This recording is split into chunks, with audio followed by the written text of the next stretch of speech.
안녕하세요.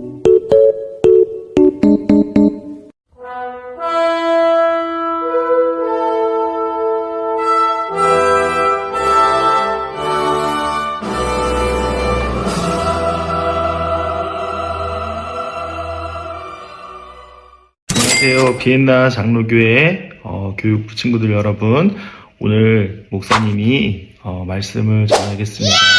오늘 말씀의 제목은 오직 진리 안에 있을 때입니다.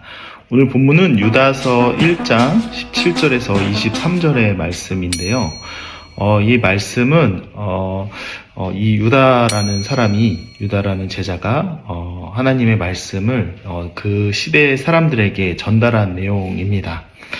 그래서 한 절 한 절씩을 좀 볼 건데, 그 보기 전에 우리 친구들에게 한번 좀 질문을 해보고자 합니다. 이 몇 해 전에 이제 학생들에게 질문한 이런 서베이가 있었습니다. 서베이 뭐라 그러죠? 조사 결과 이런 것들이 있었는데, 거기서 학생들에게 가장 고민되는 게 뭘까요? 라고 물으니까 남자 친구들의 대답은 나의 작은 키, 또 여자 친구들의 대답은 나의 피부의 지금 문제들, 이런 이야기를 했다고 합니다. 우리도 사실은 여러 가지 고민을 가지고 살아갑니다. 특히 이제 사실 교회 오는 것이 쉽지 않고 교회를 왜 다녀야 되나 라는 생각을 하는 친구들이 아마 있을 거예요. 그럴 때 오늘 이제 말씀에서는 어떤 얘기를 하는지 좀 생각해 보고자 합니다. 오늘 이 17절에 보면은, 사랑하는 자들아, 너희는 우리 주 예수 그리스도의 사도들이 미리 한 말을 기억하라 라고 되어 있습니다. 사랑하는 자들아, 이것은 모든 기독교인들에게 얘기하는 바와 같습니다. 미리 한 말이 무엇일까요? 예수님께서 제자들에게 한 많은 가르침이 있는데, 그 말들을 잘 기억해보고 읽어보라라는 뜻이에요. 사실 이 기억해보라라고 하는 것은 되짚어 한번 곰곰이 생각해보라라는 것입니다. 근데 왜 그것을 생각해야 되냐면, 이 18절에 나오는데, 그들이 너희에게 말하기를 마지막 때에 자기의 경건하지 않은 정욕대로 행하며 조롱하는 자들이 있으리라 하였나니 라고 되어 있습니다. 즉, 말씀을 믿지 않고 교회를 다니는 것을 이상하게 여기고 그리스도를 믿고 따라가는 것을 굉장히 좀 별난 사람으로 취급하며 그렇게 대하는 사람이 있을 것이라는 이야기를 지금 미리 사도들이 했다라는 이야기를 지금 써놓은 것입니다. 우리 주변에 보면 그렇지 않습니까? 가끔 보면 너 왜 교회 다녀? 교회 아직도 다니는 사람들이 그렇게 많나? 라고 하면서 주말에 쉬지도 못하고 고생이 많다, 이렇게 말하는 친구들이 있습니다. 그런데 우리들은 그 사람들의 말에 흔들릴 이유가 없습니다. 예를 들어 제가 질문을 할게요. 여러분들의 부모님의 자녀인데 너의 아빠 아닌 것 같아, 너 주소온 애 같아 라고 만약에 장난쳤을 때, 우리가 정말 확신이 없다면 화가 날 거예요. 내가 주소온 줄 네가 어떻게 알고 나한테 그런 얘기를 했어? 라고 화가 날 거예요. 그런데 내 부모님인 게 확실하면 화가 나지 않습니다. 그래, 너가 생각하고 싶은 대로 생각해 라고 그냥 지나칠 수 있겠죠. 신앙생활도 그와 비슷합니다. 내가 갈등이 있거나 확신이 없을 때는 사람들이 조롱하는 말 때문에 내가 이 교회를 계속 다녀야 돼, 말아야 돼 라는 생각이 찾아올 때가 있습니다. 그런데 분명히 내가 그리스도 안에 거하는 자고, 또 그리스도께서 나를 택하시고 부르셨다는 그 믿음이 생길 때는 남의 이야기와 남의 말들이 그렇게 신경 쓰이지 않습니다. 그렇기 때문에 성경은 다시 19절에 이야기합니다. 그 사람들은 분열을 일으키는 자며 육에 속한 자며 성령이 없는 자이니라 라고 이야기합니다. 맞습니다. 신자와 불신자의 차이는 누가 더 잘났고 못났고가 아니라 성령께서 우리 안에 거주하시냐 아니냐의 차이가 신자와 불신자의 차이입니다.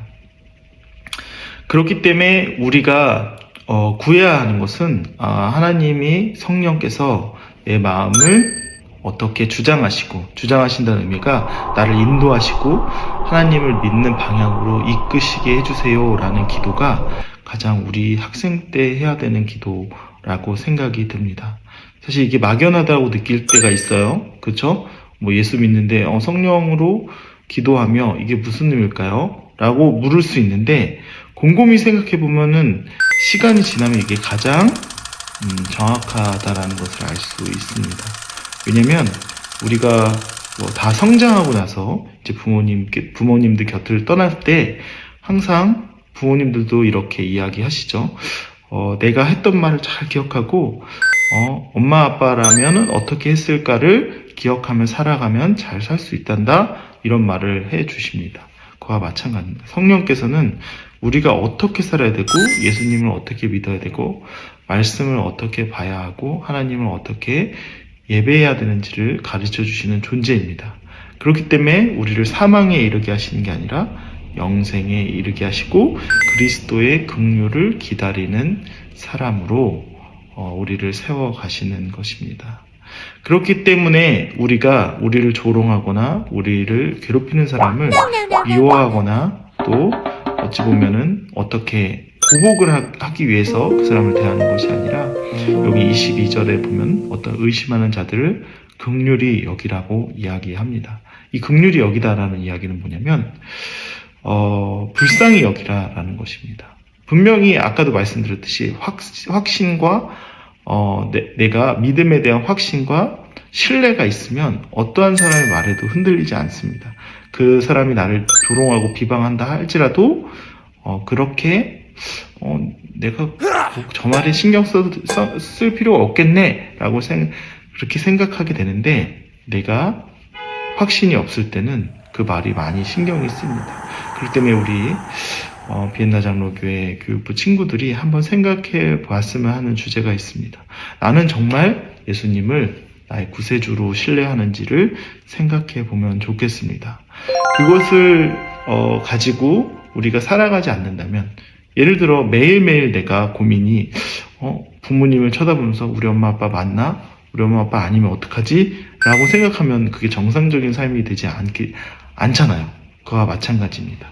내게 주신 이 예수님이라는 선물, 그 다음에 성령님이라는 인도, 또 하나님이 주시는 그 말씀을 의지하는 것이 내게 어떤 의미가 있는지, 또 그것들을 나의 삶 속에서, 나의 가족 속에서, 또 부모님과의 이야기를 통해서 한번 찾아볼 수 있기를 축원드립니다. 함께 기도하겠습니다. 하나님 아버지 감사드립니다. 우리를 하나님의 자녀로 부르시고 성령이 내주하는 거룩한 성전으로 삼아주심에 감사드립니다. 주님, 세상에는 우리가 예수를 믿는다 비방하는 자들이 많지만 우리에게 이것이 큰 선물이며 특권임을 알게 해주시고 깨닫게 해주심에 감사드립니다. 우리의 지금 학생 때를 지날 때는 잠시 확신이 흔들리고 또 이것이 맞는지 의심하게 되지만 주님 결국은 성령께서 인도하셔서 우리를 믿음의 확신 가운데 인도하실 줄 믿습니다. 그 가운데 우리 학생들의 마음을 붙잡아 주시고 그 붙잡으신 마음 속에 영생의 기쁨을 느끼게 하시며 맛보게 하실 줄 믿습니다. 또 오늘 하루도 주님 안에서 가장 평안하고 행복하고 기쁜 날 되게 하여 주시옵소서. 이 모든 말씀 예수님의 이름으로 기도드립니다. 아멘. My God is so big and so strong and so mighty. There's no